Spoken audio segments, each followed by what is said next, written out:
प्रिय शिव भक्त, आइए श्रावण महात्म में 15वां अध्याय की कथा सुनते हैं, जो कथा शिव पुराण से लिया गया है। इस कथा को महादेव शिव भगवान सनत कुमार को सुना रहे हैं। बड़ा सुंदर कथा है, आइए हम सब मिलके सुनते हैं। और इस कथा में आप सुनेंगे कि कैसे एक बालिका जो अपने मृत पति को जीवित कर लेती है, वो भी माता के पुण्य से। लोग कहते हैं ना कि पुत्र बढ़े पिता के धर्म में, खेती उपजे अपने कर में। तो किस प्रकार माता पिता के पुण्य बच्चों के लिए लाभ देता है, इस कथा में आप बड़ा ही सुंदर ढंग से सुनेंगे। आइए प्रिय भक्तजन, कथा को सुनते हैं। सनत कुमार ने शिव से कहा, हे महादेव, नागों का आश्चर्यजनक पंचमी व्रत मैंने सुना। हे महादेव, अब आप षष्ठी के रोज किए जाने वाले व्रत को कहें। इस व्रत का क्या नाम है, इसका क्या विधान है, इस व्रत को किसने किया, कब किया, कैसे किया, इससे क्या फल मिला, आप सब कुछ कहें। सनत कुमार से ने ऐसा भगवान शिव से कहते हैं।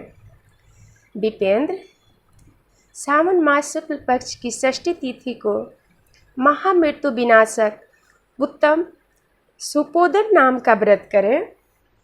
सुपोदन नाम का व्रत करें। शिवालय में या घर पे भी इस व्रत को प्रसन्नतापूर्वक आप करें। शिव का अर्चन करें। सब विधि दाल, आटे, भात का नैवेद्य, नमक सहित आम का साग, तरकारी यानी सब्जी रखें। ब्राह्मणों को नैवेद्य पदार्थ का वायना दें। जो विधि से इस व्रत को करता है, उससे अनंत पुण्य को प्राप्त कर लेता है। इस संबंध में मैं प्राचीन कथा कहता हूँ, आप सुने। किसी राज्य में रोहित नाम का एक बहुत ही बड़ा राजा राज करता था, पर वो अपुत्र था, उसको कोई पुत्र नहीं थे। उसने पुत्र प्राप्त के लिए कठिन तप किया। तप के प्रभाव से ब्रह्मा जी प्रकट हुए और राजा से कहने, हे राजन, तेरे भाग्य में पुत्र नहीं है। फिर भी वह राजा पुत्र प्राप्त के लिए कठिन तपस्या करता ही रहा। संकट में होकर ब्रह्मा जी फिर से प्रकट हुए और बोले, हे राजन, तेरे भाग्य में पुत्र नहीं है, फिर भी मैं तुझे एक पुत्र देता हूँ, पर वह अल्प आयु का होगा। इस प्रश्न पर राजा और रानी ने यह निश्चय किया कि पुत्र की प्राप्ति से बंध्यापन यानी बांझपन तो हट जाएगा। लोक में, समाज में अपुत्र होने की निंदा तो मिट जाएगी। यही बहुत है मेरे लिए। ब्रह्मा के वरदान से हर्ष से युक्त राजा पुत्र को प्राप्त किया। राजा ने जात कर्म आदि संस्कार यथा विधि किए। राजा की पत्नी का नाम दक्षिणे था। दक्षिणे नाम वाली रानी था राजा रोहित ने स्नेहवश उसका नाम शिवदत्त रखा। मन में डरते हुए भूमिपाल यानी राजा ने उस लड़के का उपनयन संस्कार किया। मृत्यु के भय से विवाह नहीं किया, क्योंकि उस बालक का आयु 16 वर्ष ही था। जब 16 साल का हुआ, उसकी मृत्यु हो गई। उस ब्रह्मचारी के मरण की याद से राजा चिंतितता में हो गया, क्योंकि जिस वंश में अविवाहिता ब्रह्मचारी का मरण होता है, वह वंश का क्षय हो जाता है तथा उसकी दुर्गति हो जाती है। सनत कुमार जी ने शिव से कहा, हे महादेव, हे देवों के देव, हे जगन्नाथ, क्या इसका कोई उपाय नहीं है? यदि कोई उपाय हो तो मुझसे कहें, जिसके करने से दोष की शांति हो। प्रजा के लिए, समाज के लिए, हे नाथ, इसका कोई उपाय बताएं। ईश्वर ने सनत कुमार से कहा, हे सनत कुमार, यदि स्नातक या ब्रह्मचारी आदि हो तो अर्क विधि से विवाह संजोग कर पेड़ तथा ब्रह्मचारी को मिलाकर देश काल गोत्र नाम को कहे। यह कहे कि मेरे ब्रह्मचारी की शांति के लिए वैसंगिक व्रत करता हूँ, देश काल को याद कर कहे मैं अर्क विवाह करूँगा। सोने से अभ्युदयिक कर पीपल शाखा तथा वह मृत व्यक्ति में हल्दी और तेल के द्वारा लेप कर पीले सूत से वैशिष्ट करे, दोनों को बांधे, 2 पीले कपड़े द्वारा आच्छादित करे, दोनों को पीले कपड़े ओढ़ाएं, अग्नि स्थापना कर विवाह विधि द्वारा आधारण हवन कर अग्नि में बृहस्पति काम 4 बेहातियों से होम कर विशिष्ट कृत संज्ञक होम कर कर्म को समाप्त करे। यथाविधि पीपल की डाल तथा मृत व्यक्ति को साथ मिला के जला दे। मरण योग हो तो उसके लिए इस व्रत को 6 साल तक करें।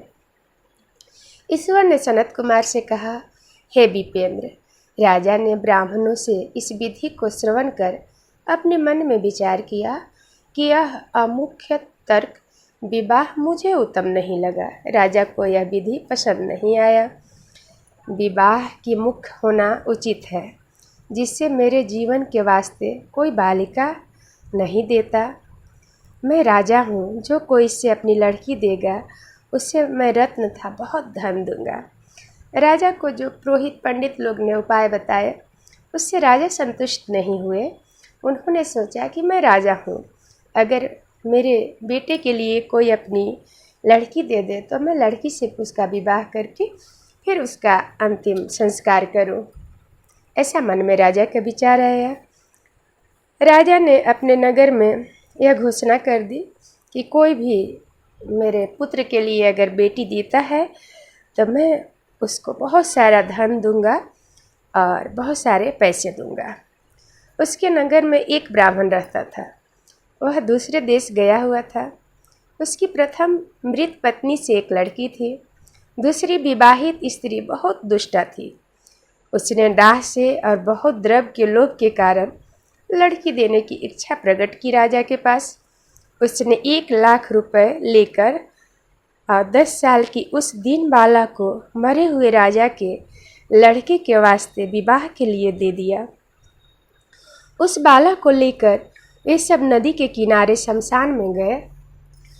वहाँ उस शव के साथ बाला का विवाह किया। मनुष्य लोग विधि पूर्वक शव के साथ संबंध कराकर जलाने को तैयार हुए।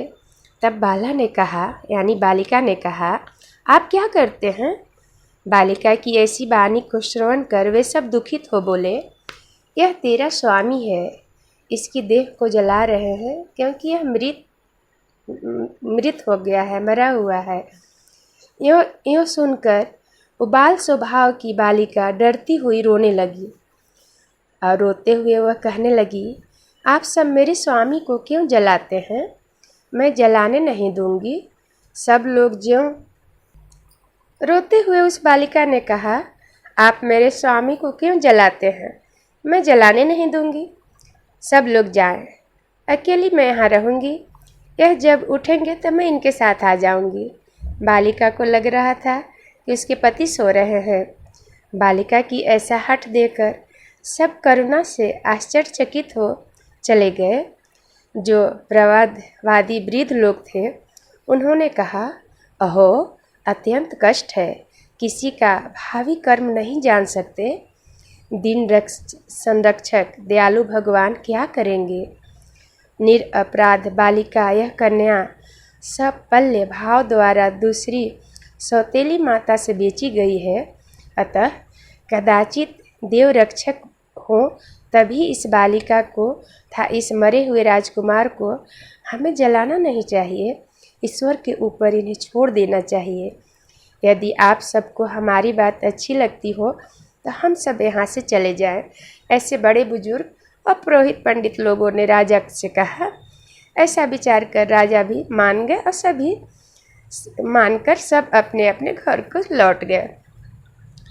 अब वह भय विह्वल हो अकेली बालिका शिव और पार्वती को याद करती हुई बाल स्वभाव से न जानती हुई कि यह क्या हुआ है, उसको कुछ पता नहीं था। अब भगवान का नाम लेने लगी कि उसको डर लग रहा था, क्योंकि शमशान घाट में एक बालक के साथ जो कि सोया हुआ है, मरा हुआ है, उसको लग रहा है सोया हुआ है, अब बैठी हुई थी। एवं कह विकल हुई। उसकी याद मात्र से करुणा परिपूर्ण सर्वज्ञ पार्वती और शंकर जल्दी वहाँ पर आए।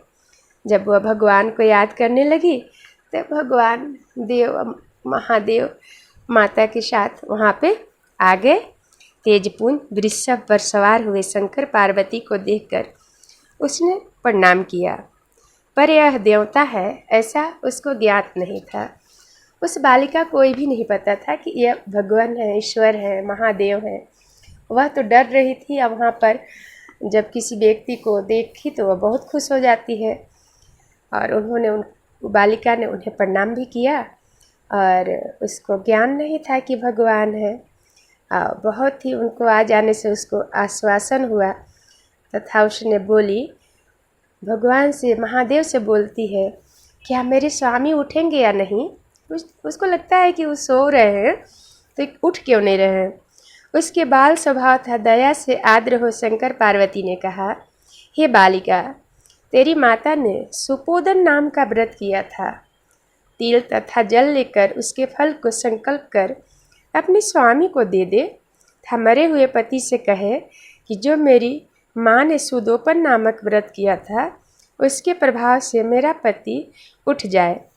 उसने शंकर और पार्वती के कथानुसार किया। सुपोदन नामक व्रत के प्रभाव से शिवदत्त उठ गया। शंकर और पार्वती उस बालिका को व्रतोपदेश देकर किस प्रकार यह सुपोदन व्रत करना है, क्या विधान है, क्या विधि है, अंतर्ध्यान हो गए बालिका को सब बताकर। श्री शंकर के जाने पर शिवदत्त ने उसी कन्या से पूछा, तुम कौन हो, आओ, मैं कैसे यहाँ आया। कन्या ने शिवदत्त से सारी कथा कह दी। इस प्रकार रात भी व्यतीत हो गई। सुबह हो जाने पर नदी के किनारे आए हुए प्राणियों ने राजा से सारी कथा कही। हे राजन, आपके पुत्र अपुत्र वधू नदी किनारे हैं। विश्वसनीय मनुष्यों से इस वार्ता को श्रवण कर अत्यंत प्रसन्न हो राजा नगाड़ा बजाता हुआ नदी के किनारे पर आया। सभी ने राजा को प्रसन्न होकर स्तुति की। हे राजन, आपका मरा लड़का फिर कालगृह से लौट आया है। हे राजा, आप धन्य हैं। हे राजा, आप महान हैं, आपके पुत्र जीवित हो गया। सब प्रजा ने ऐसे कहने लगे। राजा ने पुत्र वधू की प्रशंसा की और कहा, मेरी स्तुति क्यों कर रहे हैं, मैं तो महान मंदभागी अधम हूँ। मेरी यह पुत्र वधू सुभागा धन्य है। इसके सजीव पुण्य से यह मेरा लड़का जी उठा। यूँ राजा ने पुत्र वधू की स्तुति की था। उत्तम द्विजनों, उत्तम पंडितों को दान द्वारा अर्चन किया। मरी को गांव से बाहर कर जीवित हो जाने पर गांव में प्रवेश करने के निमित्त ब्राह्मण के कहे अनुसार विधान से शांति की गई। हे वत्स, मैंने तुमको सुपोदन नामक व्रत को कहा, इसे 5 साल करने के बाद उद्यापन करे। शंकर पार्वती का रोज अर्चन कर चरु तथा आम के पत्ते से सुबह होम करे। पूर्व विधान से व्रत में नवेद तथा वायन दे। इस तरह व्रत करने मात्र से प्राणी चिरायु हो जाता है। जो इस कथा को सुनता है, पढ़ता है, उसकी भी आयु लंबी होती है। उसके परिवार को भगवान रक्षा करते हैं। भोले बाबा के ऊपर विश्वास करें और उनकी पूजा करते रहें, उनका ध्यान करते रहें, नाम जाप करते रहें। सावन का पावन महीना चल रहा है, आप सभी तो जानते ही हैं। बोलिए भोले बाबा की जय और माता पार्वती की जय। कर्पूरी गौरम करुणावतारम संसार सारम भुजगेन्द्रहारम सदा वसन्तं हृदयारविन्दे भवं भवानी सहितं नमामि। भवं भवानी सहितं नमामि। तमेव माता च पिता तमेव बन्धु च शिखा तमेव विद्या द्रविणं तमेव तमेव सर्वं मम देव देव तमेव सर्वं मम देव देव। जो कोई भी इस वीडियो को देख रहे होंगे, कथा को सुन रहे होंगे, लाइक कीजिएगा, शेयर कीजिएगा। अगर सब्सक्राइब नहीं किए हैं तो मेरे चैनल से जुड़े रहने के लिए सब्सक्राइब करके जुड़ जाइए, क्योंकि आगे भी बहुत ही सुंदर सुंदर भक्ति कथा सुनाऊंगी। अभी तो सावन मास का सावन महात्म अभी पूरा बाकी है, बहुत सुंदर सुंदर कथा सुनने को मिलेगा। आप जुड़े रहिए, कथा को सुनते रहिए और भगवान का नाम लेते रहिए। श्री शिवाय नमस्तुभ्यम, श्री शिवाय नमस्तुभ्यम। बोलिए भोले बाबा की जय, माता पार्वती की जय। हर हर महादेव, काशी विश्वनाथ गंगे।